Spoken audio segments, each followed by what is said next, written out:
महिन्यात एकदा आल्यावरती कळत नाही, म्हणून बघ जरा. चुकीचं विधान शोधायचं आहे. हा म्हणजे 3 विधान बरोबर असणारे चुकीचं कुठलं आहे ते बघायचं आहे. पहिलं, इष्टिकाची ती त्रिमितीय असतेच. हा त्रिमितीय कुठल्या वस्तू आहेत त्या, कुठल्या घन आणि इष्टिकाची. त्यामुळे पहिलं बरोबर आहे. 12 कडा असतात, बरोबर आहे. तक्ता कायम लक्षात ठेवा तो. इष्टिकेच्या घनाला 12 कडा असतात, 12 शिरोबिंदू असतात, 6 पृष्ठ असतात, दोघांनी सारखंच. मात्र फक्त प्रत्येक पृष्ठ हे चौरसाकृती असते घनाचं, इष्टिकाचं प्रत्येक पृष्ठ हे आयताकृती असते. त्यामुळे हे चुकलंय. पर्याय नंबर 3. पुढचं बघूया बघा. 22,000 ही संख्या आंतरराष्ट्रीय संख्या चिन्हात कशी लिहा? 22,000 पहिला 22,000 लिहा, वरती 3 शून्य येणार. आता सव्वा कसा येणार? हजाराचा अर्धा किंवा 550. सव्वा कसा असतो म्हणजे पावभाग किती असतोय? 250 किंवा 250. म्हणजे उत्तर काय येणार? 22,800 येणार. हे आंतरराष्ट्रीय संख्या चिन्हच आहेत आपली इंग्रजी. ठीक आहे. पुढचं, पुढील आकृतीची परिमिती किती सेंटीमीटर असेल? परिमिती म्हणजे कडांची बेरीज. हे राहिलं इथं काय आहे? मात्रा थोडा दिसतोय बघा, सचा मात्रा थोडा दिसायला सेमी आहे. मात्रा म्हणजे सेमी.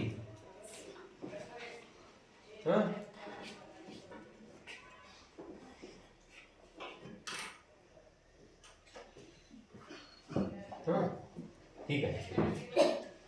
हे काढायचं आपल्याला. इथलं ही बाजू मिळाली, ही मिळाली, ही मिळाली, काढा. बे की बे, बे दुनी 4, ही 2 असणार आहे बघा. इथलं यातलं हे 2 गेलं म्हणजे किती उरणार आहे? समोर आहे होणार तयार आतल्या आत बघा. बरोबर आहे.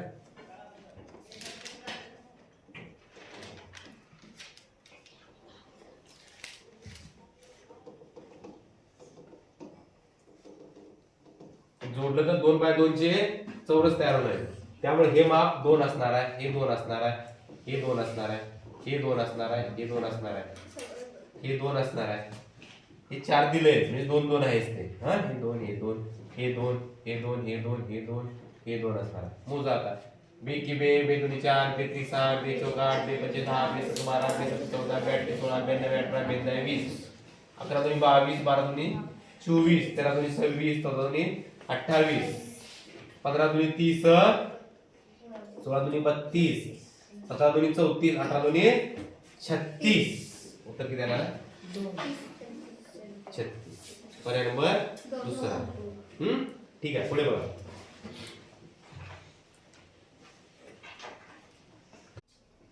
दिलीपने हे किती आहे? 35,900 रुपयाला एक मोटरसायकल खरेदी केली.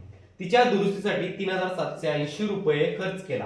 काही दिवसांनी दिलीपने ती मोटरसायकल 40,750 रुपयाला विकली. बघा, खरेदी किंमत दिली. खरेदी केली म्हणजे खरेदी किंमत. हा खर्चाने आलाय. मला गणित शिकताना सांगितलं बघा. म्हणजे एकूण खर्च खरेदीचा घालायचा. दुरुस्तीचा खर्च असेल, वस्तू कुठली तरी म्हणजे पदार्थ घेतले किंवा फळं घेतली, ती कुसली, बाद झाली, खराब झाली, तरी त्याचा खर्च कुठे जाणार आहे? तो इथं जाणार आहे. गाडी घेतली, कुठल्या वस्तू घेतल्या, त्याच्या दुरुस्तीचा खर्च खरेदी किंमत होणार. त्याचे पैसे तिथे गेले का नाही? आणि काही दिवसानंतर इथे विकली, ही विक्री किंमत आहे. बघूया पहिला खरेदी किंमत किती होते बघूया आपण. खरेदी किती होणार आहे? 35,900 अधिक 37,80. 80 9 आणि 7 16 6 4 1 5 आणि 8 आणि 1 9 3 49,780 रुपये खर्च आला. आणि विक्री कितीला? 40,750. कुठली किंमत मोठी आहे? विक्री किंमत मोठी आहे का खरेदी किंमत मोठी आहे? विक्री किंमत मोठी आहे. म्हणजे काय होणार? नफा होणार का तोटा होणार? इथं दिले नफा होणार. म्हणून किती झाला तो काढायचा आहे. वजा करा. 40,750 मधून 39,680 रुपये वजा करा. 7 8 15 4 1 0 आणि 7 7 1 आणि 39 40. 1,070 रुपये पहिला पर्याय आहे. आपण व्यवस्थित केलं तर आपल्या गाडीला उत्तर पर्याय असतंच. गणित व्यवस्थित समजून करायला पाहिजे. आपण पुढचं गणित बघूया. एका स्वस्त धान्याच्या दुकानात 85 पोती गहू, 50 पोती तांदूळ, 15 पोती तूर डाळ विक्रीसाठी आले. ही पोती दिली आणि प्रत्येक पोत्यात 40 किलोग्राम धान्य असेल. काय करूया, एकूण पोती काढूया आणि एकूण धान्य विचारलंय. एकूण पोत्यांची बेरीज करा. 85 आणि 15 100, 100 आणि 50 150, एकूण 150 पोती. एका पोत्यात 40, तर 150 पोत्यात किती, कुठली क्रिया येणार आहे, गुणाकाराची क्रिया येणार आहे. एकावर अनेकाची किंमत 150 पोती झाली आपली टोटल, गुणिले 40, शून्य शून्य मांडून घ्या. 15 चोक 60, 6000 किलोग्रॅम आहे सगळं, 6000 किलोग्रॅम. उत्तर इथं आहे नव्हे, पर्याय नंबर 3. ठीक आहे, पुढचं बघूया.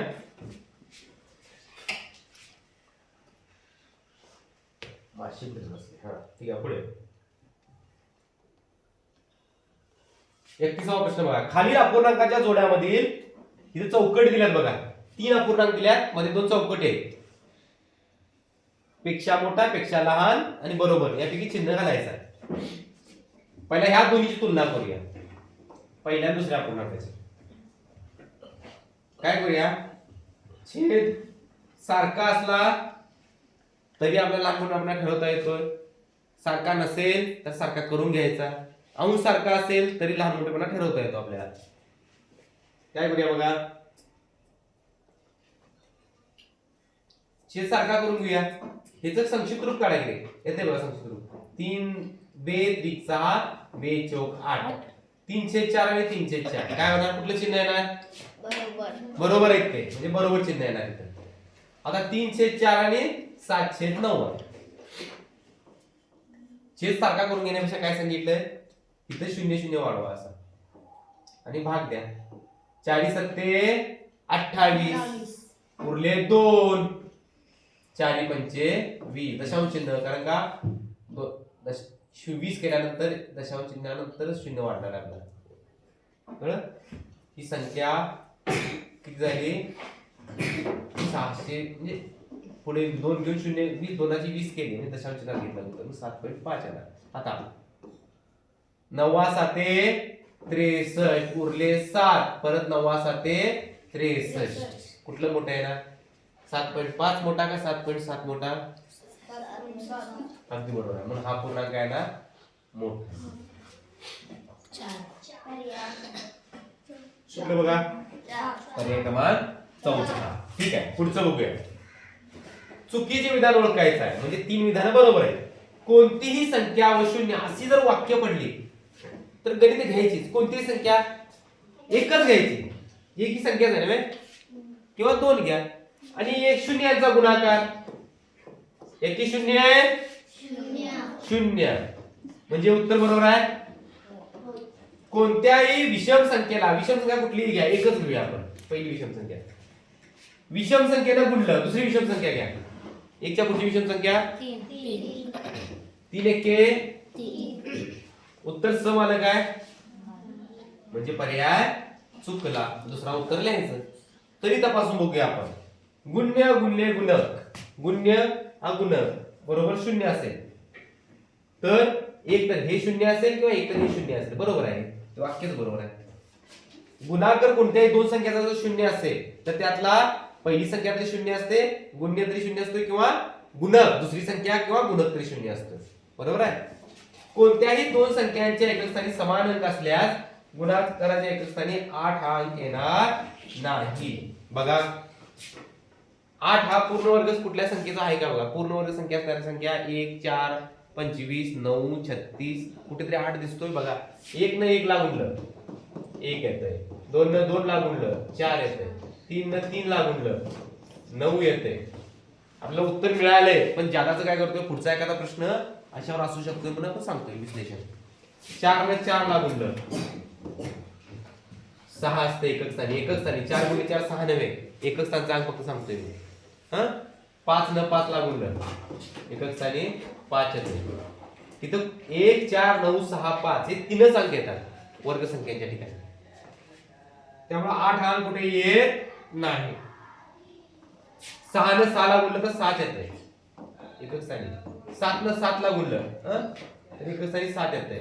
8 न 8 ला गुणलं 8 8 64 एकक स्थानी 4 येतंय.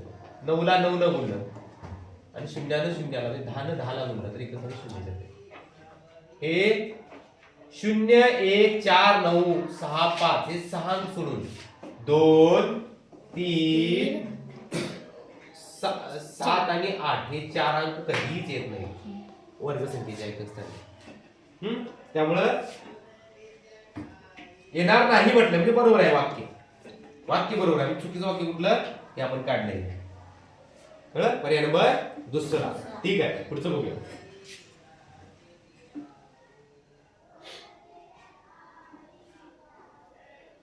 रोशनीला नागपूर ते वर्धा या प्रवासासाठी 1 तास 35 मिनिटं वेळ लागली. 1 तास 30 मिनिटं. ठीक आहे, सॉरी, नीट लक्षात घ्यायचं टायमिंग. एकूण आहे ती नागपूर ते वर्धा. 15 मिनिटाची विश्रांती घेऊन तिने वर्धा ते यवतमाळ पुढे गेली. ती पहिला नागपूर पासून वर्ध्याला निघाली, वर्ध्यापासून परत यवतमाळला गेली. तिथे तिने विश्रांती घेतली काही काळ आणि वर्धा ते नागपूर 1 तास 50 मिनिटात झालं. ह्या वेळेत इथपर्यंत वर्ध्याला पोहोचेपर्यंत किती लागलं? 1 तास 30 मिनिटं. विश्रांती 15 मिनिटं, 0 तास 15 मिनिटं आणि इथे हा प्रवास किती? 1 तास 50 मिनिटं. ही सकाळी 10 वाजता इथून निघाले. 10 वाजता तर किती वाजता पोहोचले? एकूण टायमिंग काढा. तोंडी पण असं आकृती काढून घेतला असेल तर तरी सोडवता येतं किंवा एकूण वेळेची बेरीज करून मिळवला तरी करता येतं. ह्या पद्धतीने बघूया आपण. 10 वाजता निघाली. 1 तास 30 मिनिटानंतर किती वाजणार? पोहोचणार किती वाजता? किती वाजता? 11 वाजून 30 मिनिटं. इथं पोहोचली किती वाजती? 11 वाजून 30 मिनिटाने घेतली. विश्रांती 15 मिनिटाची घेतली म्हणजे 11 वाजून 45 मिनिटं. 11:45 वाजता ती निघाली. कुठनं निघाली? वर्ध्याहून निघाली. मग 11 वाजून 45 मिनिटानंतर 1 तासानंतर किती वाजणार? 12 वाजून 45 मिनिटं आणि वर आणि 50 मिनिटं मिळवा त्याच्यात. 50 मिनिटं वर आणि मिळवूया. 5 5 10 5 आणि 0 5 4 5 9 95 झाले. त्यातले 60 कडेला काढूया. हातच्या इकडे जाणार हातच्याला म्हणजे इथे किती उरले? 60 गेल्यावर 35 उरले का नाही? 35.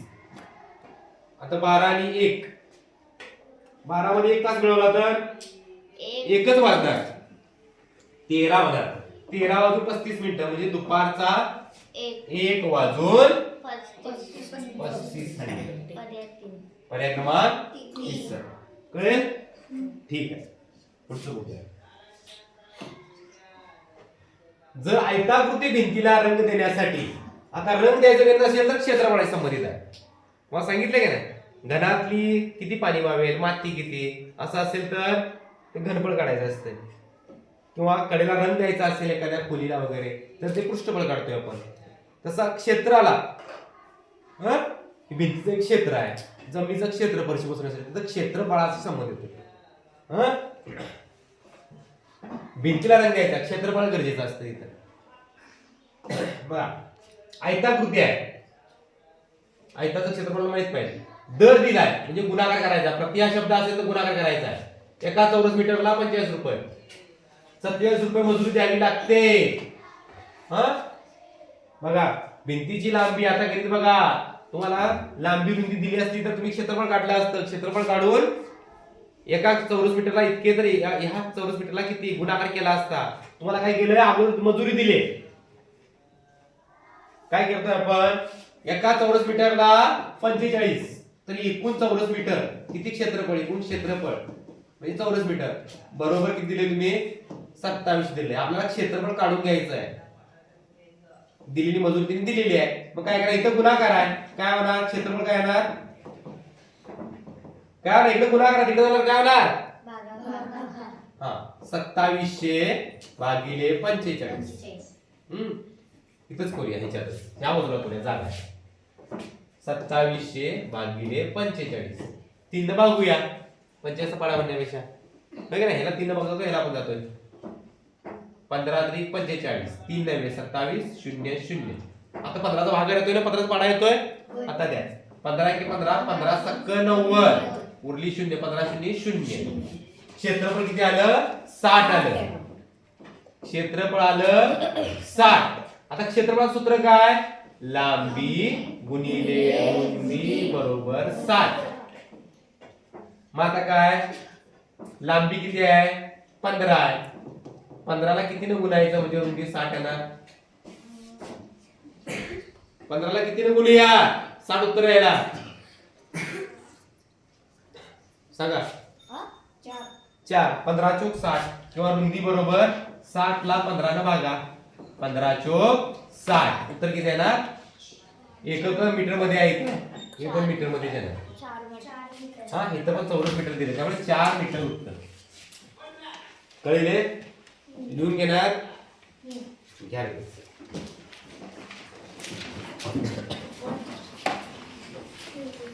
बघा 12 किलोग्रॅम अधिक 1350 ग्रॅम. काय करायचं एकक कुठली क्रिया करताना एकक सारखी करून घ्यायची. 1 किलोग्रॅम म्हणजे किती ग्रॅम 1000 ग्रॅम. मग 12 किलोग्रॅम म्हणजे किती ग्रॅम 12000. मग घ्यायचं ह्या साईडला घ्या 12000 ग्रॅम अधिक 1350 ग्रॅम येणार उत्तर ग्रॅम मध्ये येणार 50 3 13350 ग्रॅम. आता बघा हेच किलोग्रॅम मध्ये उत्तर करूया काय बघा हे उत्तर आहे का बघा कुठे नाही. मग किलोग्रॅम मध्ये करायचं असेल इथं काय केलं आपण सर हाय की उत्तर इथं गुणलंय 1000 न गुणलंय कसं किलोग्रॅमचं ग्रॅम मध्ये रूपांतर करताना 1000 न गुणलं तसं ग्रॅमचं किलोग्रॅम मध्ये रूपांतर करताना 1000 न भागायचं. 13350 भागिले 1000 1000 असेल तर काय होतंय 13350 3 शून्य आहे दशांश चिन्ह 3 सगळीकडे घ्यायचं 1 2 3 13.350 किलोग्रॅम. इथं ग्रॅम होतं 1000 न भागल्यानंतर ग्रॅमचं रूपांतर किलोग्रॅम झालं. हे उत्तर कुठे आहे बघा 3 नंबर. पर्याय नंबर 3. काय होतं तुम्हाला गणित काढता येते उत्तर पण इथं चुकतंय बघा ग्रॅम लिहायचं काय किलोग्रॅम मध्ये लिहायचं. पण डोकं चालवायचं आहे बघा 12 मध्ये किंवा असंही करू शकतोय. इथं तुम्ही केला 1 किलोग्रॅम तसेच ठेवा 1 किलोग्रॅम तसेच ठेवले ह्याचं किलोग्रॅम मध्ये रूपांतर करून घ्यायचं 1350 भागिले 1000 काय होणार 1 किलो 350 ग्रॅम किंवा 1.350. आता 350 तसेच राहणार 12 आणि 1 13.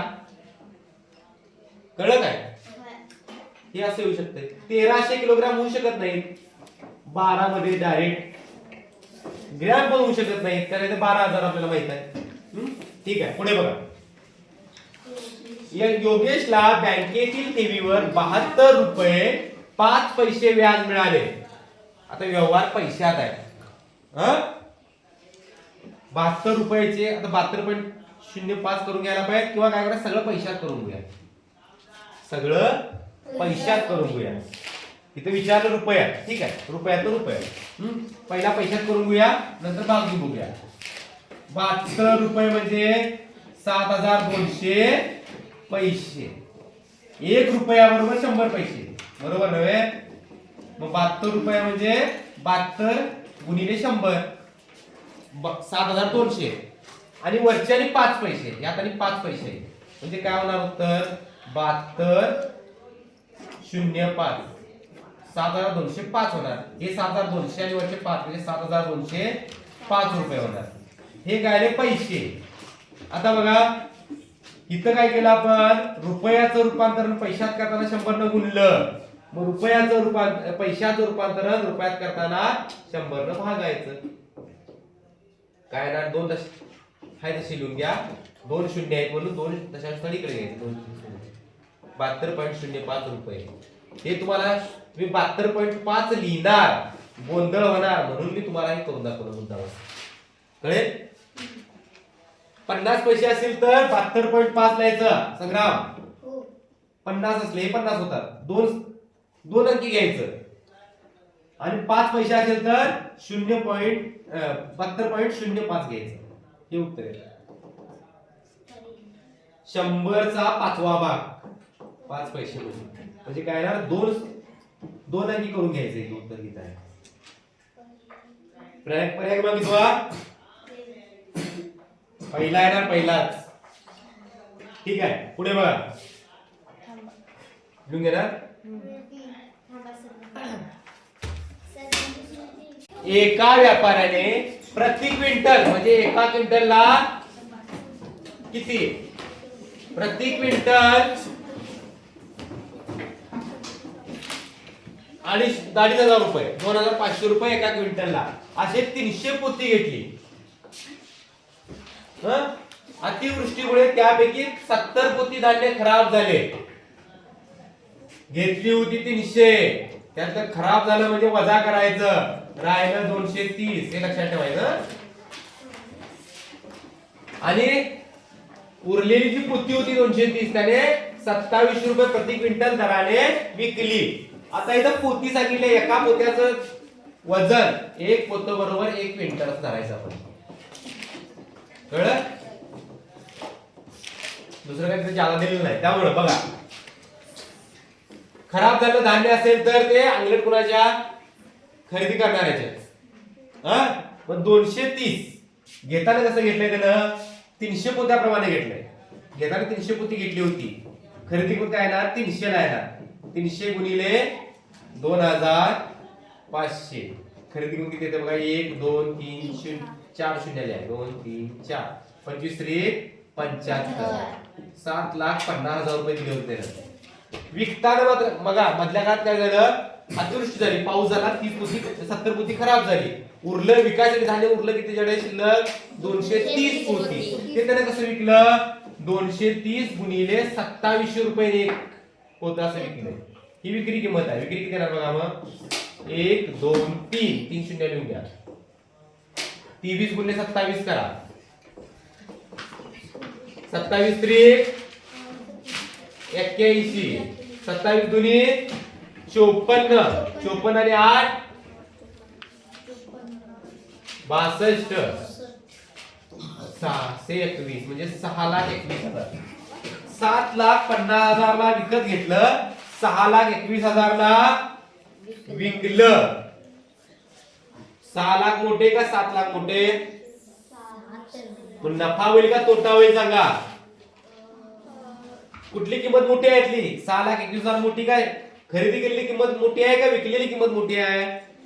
खरेदी किंमत म्हणजे कमी किमतीला विकलंय मग तोटा होईल का नफा होईल किती होईल काढायचं इथे 6 21 1 2 3 वजा 7 50 वरती 3 शून्य तशाच राहणार 1 2 3 एकाशी 1 5 7 12 71,000 रुपये.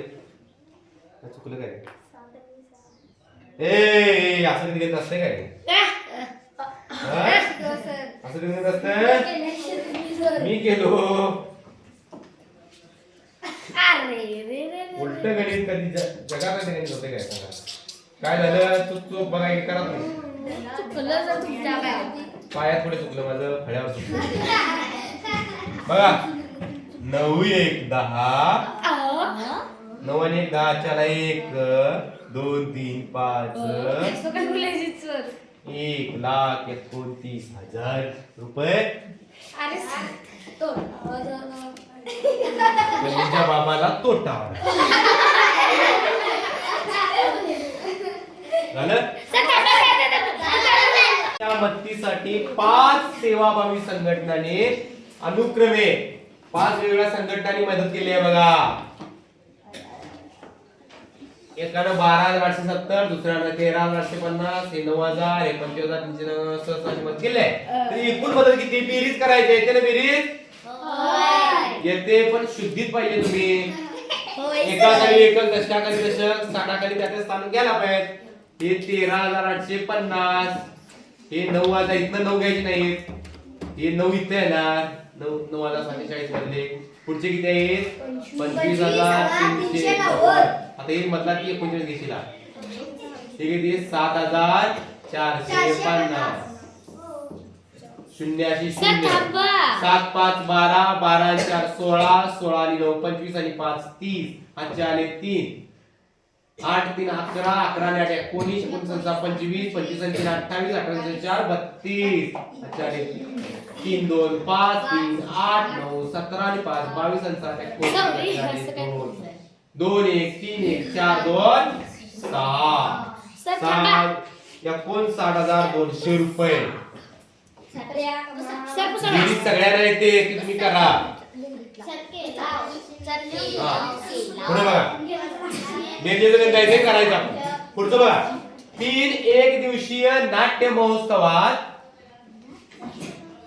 नाट्य सभागृहाच्या 1250 पैकी पहिल्या दिवशी 12%, दुसऱ्या दिवशी 10%, दुसऱ्या दिवशी 4% असं रिकामी राहिली. तर एकूण किती असते रिकामी राहिली? आता बघा सगळ्यांची बेरीज करा. एकूण विचारलंय 12 आणि 10 22, 22 आणि 4 26, एकूण 26% असणे रिकामी राहिली. 26% म्हणजे 26 पैकी 100, सॉरी 100 पैकी 26. तर 1250 पैकी किती? 1250 पैकी किती? 1250 कराय गणित. काय करायचं बघा. 25 सरळ भाग द्या. 25 चोक 100, 25 पाचा 125, 25 शून्य 0 50 आले.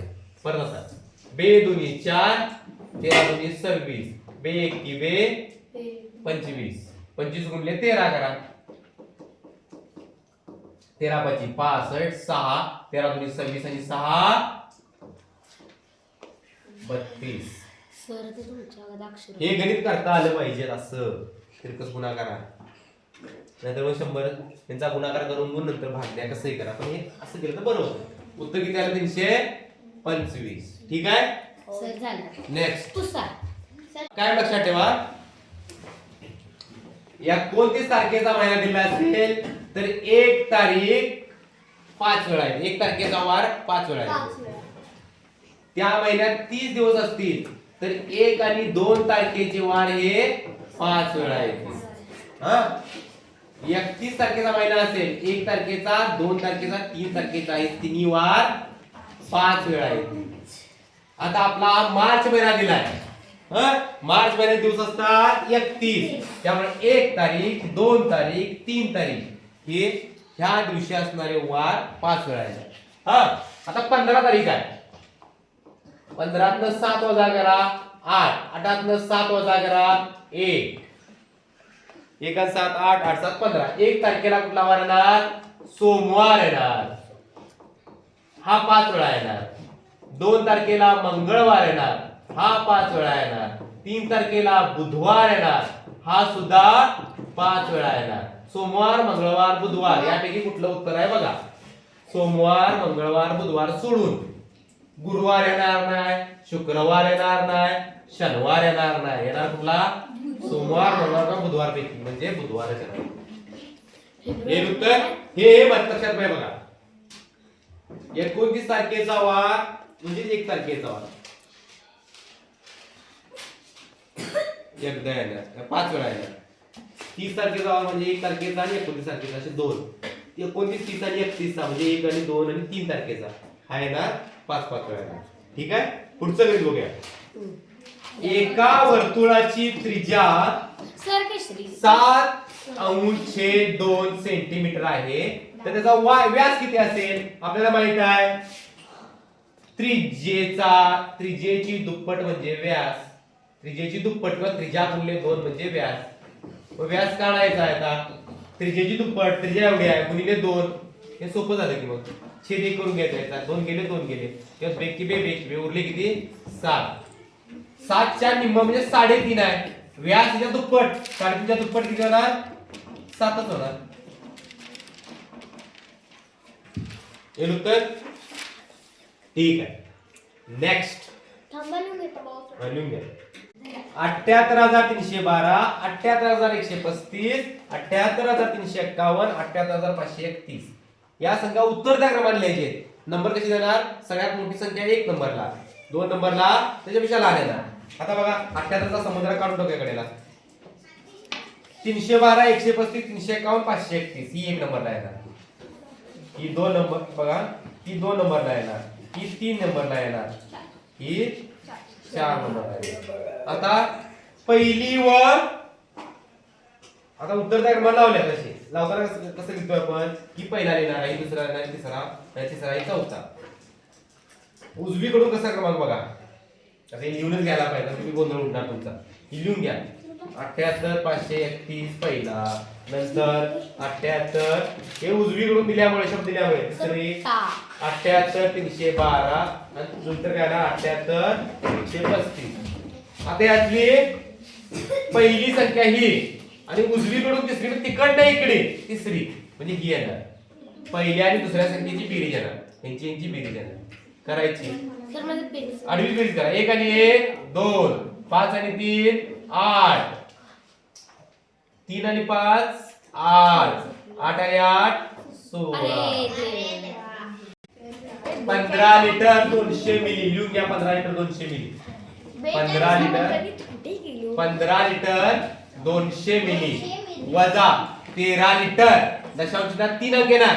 1 लिटर बरोबर 1000 म्हणजे 3 अंकाचा येणार आपलं बघा जे असेल ते. 13 लिटर 530 मिली करायचं. 1 लिटर इकडे घ्या म्हणजे 1200 घ्यायचं करून. इथं बघूया आपण 0 कालायचं 1 7 आणि 3 10. परत इकडचा 14 1 11 6 आणि 5 11 14 13 गेले 1 उरला. 1 लिटर 670 मिली. पर्याय क्रमांक 3. पुढे खालीलपैकी कोणत्या संख्येला 3 ने निशेष भाग जातो? 3 ची कसोटी काय? अंकाच्या बेरजेला 3 ने भाग जात असेल तर अंकाची बेरीज करून घ्यायची. 7 5 12 आणि 5 17 आणि 3 20. 2 3 5 आणि 5 10 आणि 2 12. इथं उत्तर मिळालं. तरी बघा 7 आणि 10 3 10 आणि 4 14. 9 आणि 1 10 8 5 13 आणि 10 23. 3 च्या बाळाची संख्या कुठली येतली?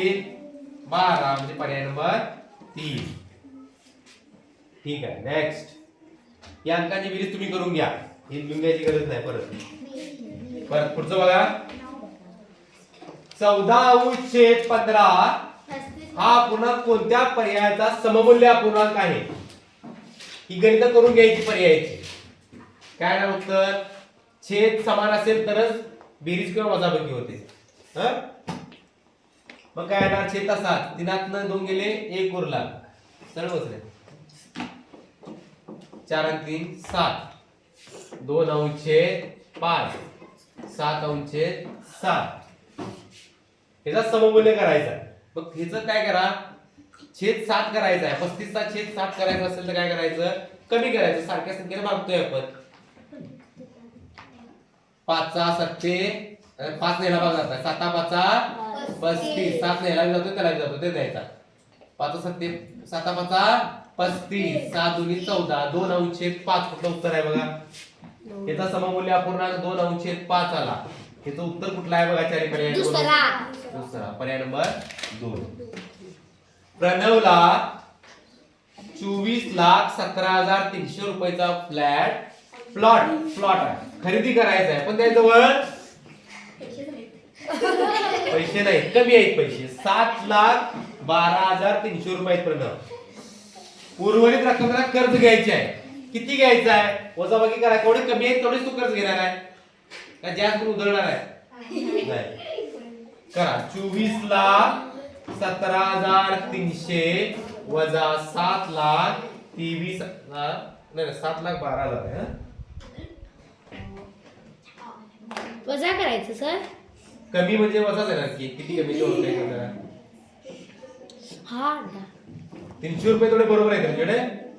प्लॉट कमी 300 रुपये लागणार. हा 7 2 गेले 5 0. 14 7 गेले 14 येते. ठीक आहे. 17 आणि 7 24. किती लागणार? 17,05,000 रुपये लागणार.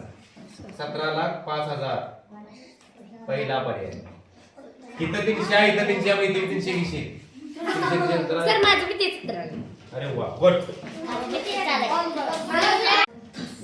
बघा 12 तास सर 12 तास 18 मिनिटं वजा 6 तास 45 मिनिटं. 18 लहान आहे 45 पेक्षा. 1 तासाचा मला आजच्या आता मिनिटात करायची आहे. हे 11 तास उरले. 60 याच्यात मिळवल्यानंतर काय होणार? 60 अधिक 18 म्हणजे किती होणार? 78. आता वजाबाकी करा. 8 5 गेले 3 उरले. 7 4 गेले 3 उरले. 11 6 गेले 5 उरले. 5 तास 33 मिनिटं उत्तर पाहिजे आपलं. हे आजच्या काय माहिती नाही केलंय. Yes sir. नेक्स्ट सर बंद करू. हा ठीक आहे पुढे बघा रे 50 50 वाला आलं. 90 चहा. आता हे बघा इथं तुम्हाला नवीन 90 हा प्रश्न पडला होता. 64 च्या सर्व विभाजकांची बेरीज किती?